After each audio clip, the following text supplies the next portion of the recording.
வணக்கம்க்கா. வணக்கம் தம்பி. டிவி சேனல்ல இருந்து பேசுறோம்க்கா. அப்படிங்களா? மகிழ்ச்சிங்க தம்பி.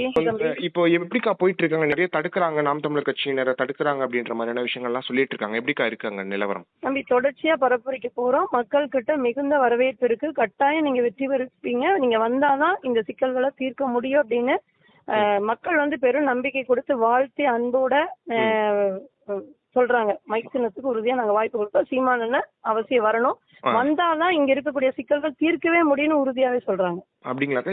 அந்த நம்பிக்கையோட நமக்கு ஒரு பெரும் உற்சாகத்தை தர வகையில தான் இருக்கு.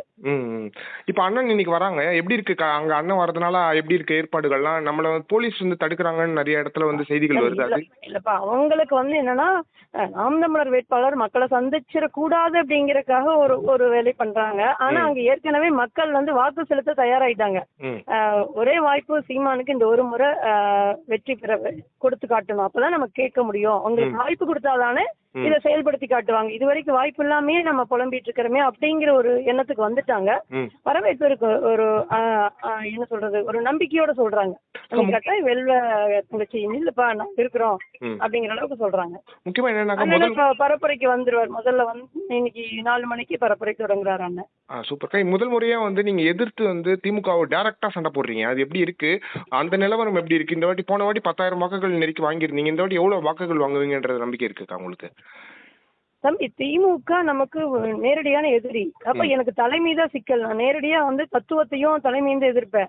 அந்த தலைமை அங்க ஸ்டாலின் அவர்கள் அங்க வர்றதுக்கு ஏன் ஒரு சொந்தக்காரங்க இந்த மண்ணில் உழைச்சிருக்காங்க. எனக்கு இந்த மண்ணில் இருக்கக்கூடிய திமுக உறவுகள் எதிரி கிடையாது. ஆனால் எனக்கு தலைமையும் ஸ்டாலின் அவர்கள் அந்த இடத்துல வர்றதுக்கு ஏன் மக்கள் உழைச்சிருக்காங்க, அந்த வழி எனக்கு தெரியும். ஆனா இந்த மண்ணில் அப்படி உழைச்ச என் மக்களுக்கு நீ சில உரிமையை கொடுக்காத போது, சில சிக்கல்களை ஏற்படுத்தும் போது, உனக்கு தேவையான ஆட்களை நீ தயார் பண்ணும் போது அப்ப அந்த வழி தெரியும்ல. அப்ப நான் அதை நேரடியாக எதிர்த்துதான் ஆகணும். நான் மொத்தமா இந்த மண்ணினுடைய மக்கள் எல்லாருக்குமா எங்கெங்கெல்லாம் அநீதி இழைக்கப்படுதோ அந்த மக்களினுடைய குரலாதான் நான் தமிழர் கட்சி சார்பா அண்ணன் நிறுத்தி இருக்காரு. நான் அதை ஓங்கி குரல் எழுப்புறேன். பெரியார் அவர்களை இந்த மாதிரி இழிவா பேசிட்டாரு சீமான் அவர்கள். அதுக்கப்புறம் மறுபடியும் ஈரோட்டிலேயே போய் ஓட்டு கேட்கிறாரு. அவரை பிறந்த மண்ணிலே போய் ஓட்டு கேட்கிறாரு. அப்படின்ற ஓட்டுகள் விழாதுன்ற மாதிரியான திமுகவினரோட பிரச்சாரங்கள் எல்லாம் எப்படிக்கா பாக்குறீங்க? தொடர்ந்து அந்த மாதிரியான விஷயங்களை பண்ணிட்டு இருக்காங்க. சொல்றாங்க, எங்கேயோ இருந்து சொல்றாங்க. ஆனா இங்க அப்படி இல்ல. வரவேற்கிறாங்க. கட்டாயம் வெற்றி பெறுவீங்கன்னே சொல்றாங்க. அதனால என்ன சொல்லி இங்க மக்கள் கிட்ட எல்லாம் சிக்கல் எல்லாம் வரவேற்கிறாங்க. இன்னும் சொல்ல போனா ஒருவர் தனியா ஒரு கடிதம் கொண்டு நேத்து கொடுக்குறாரு. சம்பத் நகர் வழியா போகும் பொழுது என்னுடைய புகைப்பட ஒட்டி அதுக்குள்ள பாத்தீங்கன்னா அதுல எழுதி இருக்கக்கூடியது எல்லாமே சீமான் அவர்கள் சொன்னது மிக சரிதான் அப்படின்னு அந்த சான்றுகளோட வச்சு கொடுத்திருக்காரு. அந்த கடிதம் கூட எங்கிட்ட இருக்கு. அதனால இந்த வாட்டி ரொம்ப நம்பிக்கையா இருக்கீங்க. இந்த வாட்டி திமுக உறுதியா நம்புறோம்.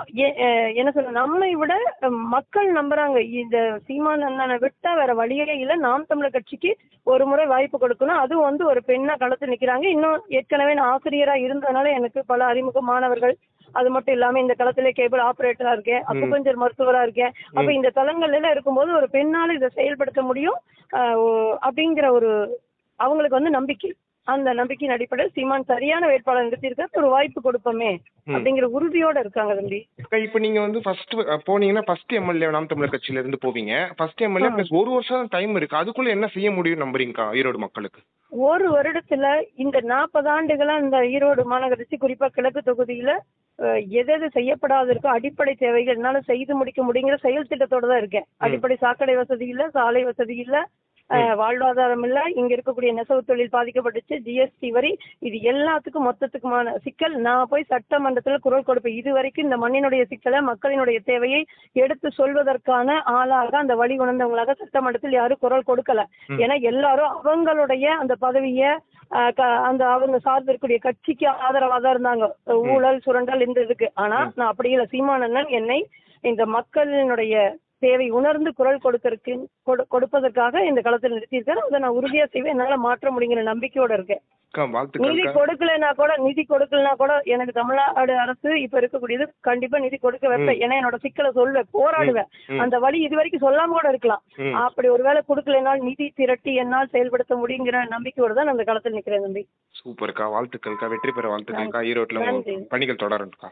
நன்றி தம்பி, நன்றி. 15 நாள் பிறகு சட்டமன்ற உறுப்பினரா நீங்களும் பேட்டி எடுங்க. நான் பதில் சொல்றேன். கண்டிப்பா. வாழ்த்துக்கள்க்கா. நன்றி. நன்றிங்கக்கா.